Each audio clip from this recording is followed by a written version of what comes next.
All right, President Trump making big news there. Let's get reaction here, because joining me now, Chris Stirewalt, Fox News politics editor, Susan Page, Washington bureau chief for USA Today, and Matthew Continetti, editor of the Washington Free Beacon. So the president making news in this hour that he's making a decision. There will be an emergency order that is declared, Chris, that these planes are going to be grounded if they're in the air right now. When they land, that will be it until they get more information. He says that Boeing will be making a statement soon as well.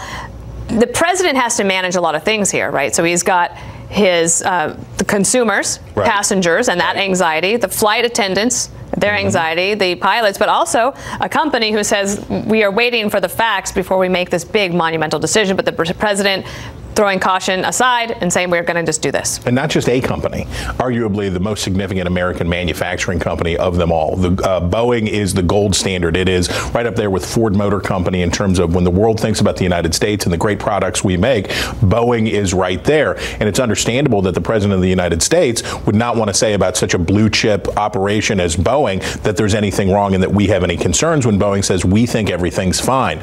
But the consequences, and once you saw the European Union go, once you saw Canada go, the consequences of being the holdout here, and if something bad happened, would be politically devastating for this administration. And Susan, you saw that even today in Doug McKelway's report earlier in this show, the mayor of Broward County saying we've got to do something here. We do not want to have a problem in this country. So again, like the pressure was rising to do something that the president's just done. Yeah, we were increasingly isolated in the world in the decisions. I think a hard decision because we don't know why the two previous planes went down, and we don't have all the facts.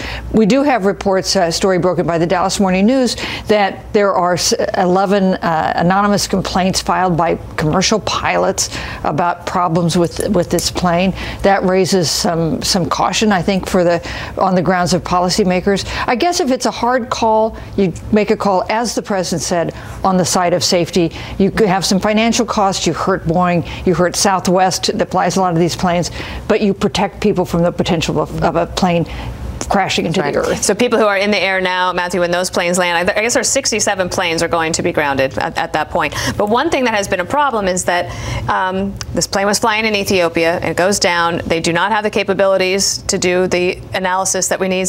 Boeing has to be asked to come in, and so they had to wait for that. And so now we're days later, and every day really matters. Every day matters, but you heard it from President Trump. The security of the American people is paramount. And Trump is a security president. Yep. It's forgotten now.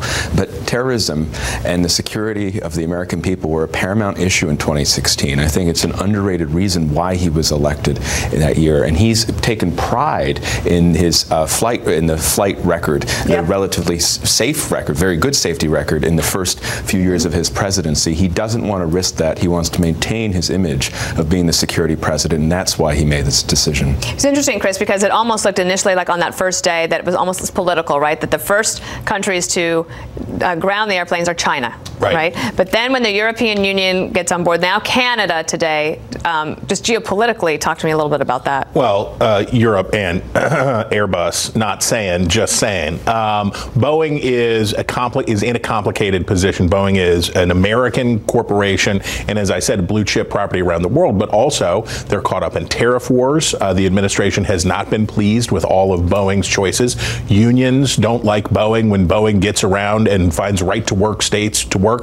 Boeing has found itself at a lot of political crossroads, and there were a lot of political cross-currents here. I admire the president. I admire the administration for holding out as this long and saying, no, we want the facts, but at a certain point, the political pressure becomes And Susan, this is not a partisan issue, right? There is no us versus them, red or blue. There's no team sports when it comes to passenger safety. Hey, plane safety? Yeah, right. Your party registration does not matter. And we really have this extraordinary record of how safe air travel is. It's really remarkable how rare these crashes are, and you want to extend that string.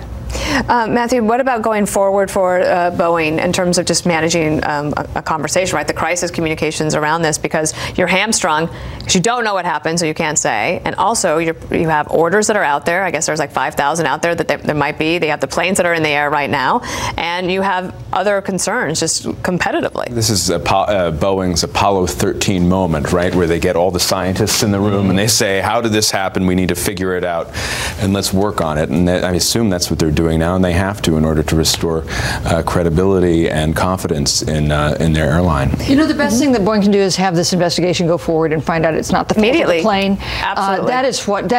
Boeing has limited options if it turns out it is the fault of the plane, and they have a clear sailing if facts determine that the plane was not. On your point about air travel, remember what really ended the government shutdown? It was those ground stops at the major airports. Air travel, it seems, is the new third rail of American politics. You're exactly right. It is with an issue that every party, every ideology can agree on. It's very important. Right. I mean, there's, of course, and today we saw in Colorado, there's the bomb cyclone. There's like 1,400 flights are grounded.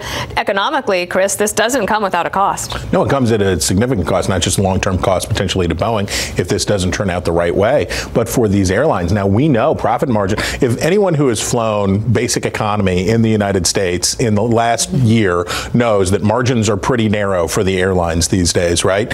It's a hyper-competitive space, and for a company like Southwest that has a bargain attitude, for Southwest, this is tough, right? And this was supposed to be good news, not bad news. Right, right. All right. Well, I appreciate you being here, switching topics on us, of course, but we had that breaking news. Chris Stirewalt, Susan Page, and Matthew Continetti. Thank you.